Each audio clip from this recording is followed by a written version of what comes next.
అదే RTV app వార్తల్ని క్షణాల్లో చదివే అవకాశం ఉంటుంది. ఒక న్యూస్ పేపర్, ఒక టెలివిజన్ ఛానల్ మీ చేతుల్లో ఎప్పుడూ ఉంటాయి. కాంగ్రెస్ ప్రభుత్వం ఈరోజు బడ్జెట్ ప్రవేశపెట్టింది. దీనికి సంబంధించి అటు బీజేపీ ఎమ్మెల్యే పడి రాకేష్ రెడ్డి, ఆర్మూర్ ఎమ్మెల్యే ఆయన అడిగి తెలుసుకుందాం. బడ్జెట్ ఎట్లా అనిపించింది రాకేష్ రెడ్డి గారు మీకు అసలు? బడ్జెట్ ఏంది, అది బడ్జెట్ ఎట్లేదండి, ఒక పాత సారా కొత్త సీసాలో పోసినట్లు తెలంగాణ ప్రజల్ని మళ్ళీ ఒకసారి మభ్యపెట్టడానికి, ఈ రాబో పార్లమెంట్ ఎలక్షన్లో ఏదో కప్పదాటు వాగ్దానాలతో మళ్ళీ బయటపడడానికి, తెలంగాణ ప్రజాని మాయ చేయడానికి చెప్పిన బడ్జెటే తప్ప దాంట్లో కొత్తదనం ఏం లేదు. ఏదైతే ప్రధానమైన వాగ్దానాలు ఉన్నాయో, రుణమాఫీ సుమారు 40,000 కోట్ల రుణమాఫీ గురించి లేకుండా దాని గురించి తర్వాత ఆలోచిస్తామని పూర్తిస్థాయి బడ్జెట్ అండి. ఇప్పుడు నువ్వు ఏం కావాలి? ఆరు గ్యారంటీలల్లా ₹1 నిధులు కేటాయించని పథకాలు ఇంప్లిమెంట్ చేసినాం మేము, గ్యారంటీ ఇంప్లిమెంట్ అని చెప్పుకుంటూ ఏదైతే ప్రధానమైన వాగ్దానాలు ఉన్నాయో, పిల్లలకు ఉద్యోగాలు 2,50,000 ఉద్యోగాలు ఇస్తున్నాం, ఇంతవరకు లేదు. రెండోది ఈ 2 లక్షల రుణమాఫీ సుమారు 40,000 కోట్లు మీరు వాగ్దానం చేసినారు, ఇంతవరకు రుణమాఫీ గురించి ఇంకా చర్యలు లేవు.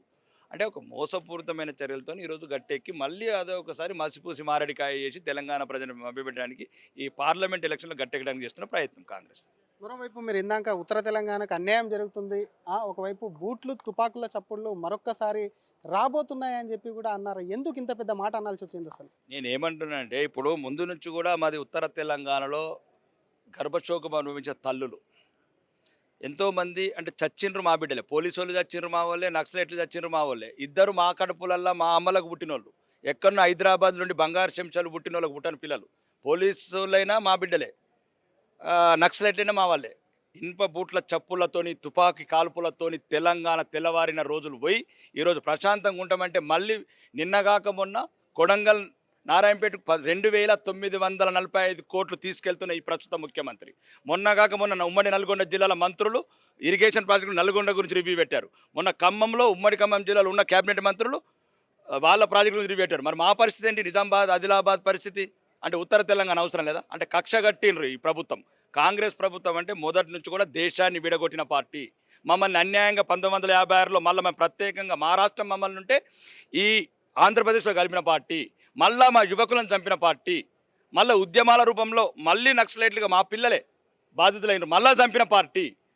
ఈ ప్రతిసారి రాష్ట్రాన్ని విడగొట్టడము, కలపటము, తెలంగాణ యువతను చంపడానికి చచ్చిన దానికి ప్రధాన కారణమైన కాంగ్రెస్ పార్టీ ఈరోజు మళ్ళీ దక్షిణ తెలంగాణ, ఉత్తర తెలంగాణ వైషమ్యాలు చూపించి, పక్షపాతం చూపించి నిధులన్నీ నాలుగుండబోతే మా పరిస్థితి ఏంటి?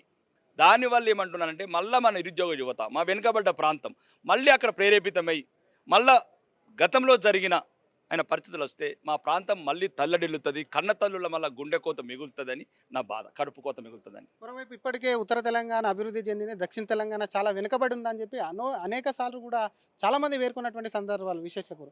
ఇప్పుడు కూడా దీనికి సంబంధించి దక్షిణ తెలంగాణ కేటాయిస్తే మీకు వచ్చినటువంటి ప్రాబ్లం ఏంటనేది క్వశ్చన్. ఇప్పుడు చాలా మంది విశ్లేషకులు చెప్పినట్లు, ఇప్పుడు రండి ఈరోజు ఇప్పుడు కాళేశ్వరం బస్సు పెట్టినట్టు ఆర్మూరుకు బస్సు పెడతాను.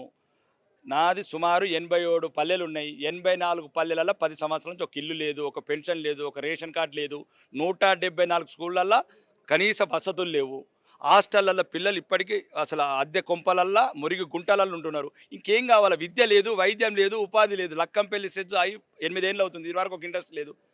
అంటే ఏది అభివృద్ధి? రమ్మనండి. ఈ కుహాన మేధావులని ఇన్ని రోజులు హైదరాబాద్ నుండి మేధావితనం పెట్టుకున్నారు, ఏమేమో అపోహలు సృష్టిస్తున్నారు. రమ్మని నా కాన్సెన్స్ చూపిస్తాను. బస్ స్టాండ్లో బాత్రూమ్ లేదు. ఈ బస్ స్టాండ్లో బాత్రూమ్ ఆదాయం 8 కోట్ల ఆదాయం వస్తున్నది. 8 కోట్ల ఆదాయం వచ్చినప్పుడు నాకు బాత్రూమ్కి ఇవ్వరా? 4 బస్సులు ఇవ్వరా? అంటే మీరు 1,000 కోట్లు తీసుకుపోతారా? ఇదే నేను అడుగుతున్నాను వ్యత్యాసం. కాబట్టి నాకు మా ఉత్తర తెలంగాణకు సరైన ప్రతిపాదకన, మా నిధులు మాకు కావాలి తప్ప మమ్మల్ని మళ్ళీ హింసించకండి అని చెప్తున్నాను. దానివల్ల ఇప్పుడు ఈ కాంగ్రెస్ ప్రభుత్వం ఎప్పుడు ఇంతేనండి, మోసపూరితమైన ప్రభుత్వము, మోసమైన చర్యల వల్ల ప్రాంతాల మధ్యన చిచ్చు పెడుతుంది, ప్రజల మధ్యన చిచ్చు పెడుతుంది, మతాల మధ్యన చిచ్చు పెడుతుంది. కాబట్టి ఇప్పటికన్నా మళ్ళీ ఈ కొన్ని ఎటువంటి సమస్యలు సృష్టించకుండా రాకుండా చూడాలని కోరుకుంటున్నాను. మరోవైపు మీరు మేడిగడ్డ కాళేశ్వరం చూడడానికి వెళ్తున్నారా? అంటే ఎందుకు వెళ్ళాలి? వాళ్ళు వంచుకునే చీకటి చాటును తీసుకున్న సూట్ కేసులు మాకేం సంబంధం? ఇప్పుడు ఇంతకుముందే మంత్రులందరూ వెళ్ళారండి, పెద్ద మంత్రులు, రాష్ట్రంలో మంత్రులు వెళ్ళారు, సందర్శించి వచ్చారు, ఇంజనీరింగ్ నిపుణులను పిలిచారు, కాంట్రాక్టర్లను పిలిచారు. పిలిచిన తర్వాత అన్నీ తెలిసినాయి వాళ్ళకు. అన్నీ తెలిసిన తర్వాత మళ్ళీ సెటిల్మెంట్ అయినట్లేదు లోపల ఆ సూట్ కేసులు. మరి కొన్ని సూట్ కేసులు అందలేదా ఏంది? మళ్ళీ ఒకసారి పోయి మళ్ళీ కాంట్రాక్టర్ని పిలిపించడానికి అది మళ్ళీ కనబడితే 4 సూట్ కేసులు, 4 సూట్ కేసులు ఏమైనాయని ఇవి తీసుకుపోయి ఢిల్లీకి ఇవ్వాలి. ఇప్పుడు కాంట్రాక్టర్లను బెదిరించినట్లు అందరిని బెదిరించి సూట్ కేసులన్నీ తీసుకెళ్ళి ఇప్పుడు దేశవ్యాప్తంగా కాంగ్రెస్ ప్రభుత్వానికి ఫీడింగ్ చేయడానికి మళ్ళొక్కసారి తెలంగాణ ప్రజల రక్తపు చుక్కలు చెమట బిందువులని తీసుకొని ఢిల్లీ వీధుల్లో పంచడానికి కాంగ్రెస్ చేస్తున్న ప్రయత్నం. మరిన్ని వీడియోస్ కోసం ఛానల్ ని సబ్స్క్రైబ్ చేయండి, లేటెస్ట్ అప్డేట్స్ కోసం వాట్సాప్ ఛానల్ ని ఫాలో చేయండి అండ్ లింక్ డిస్క్రిప్షన్ లో ఉంది.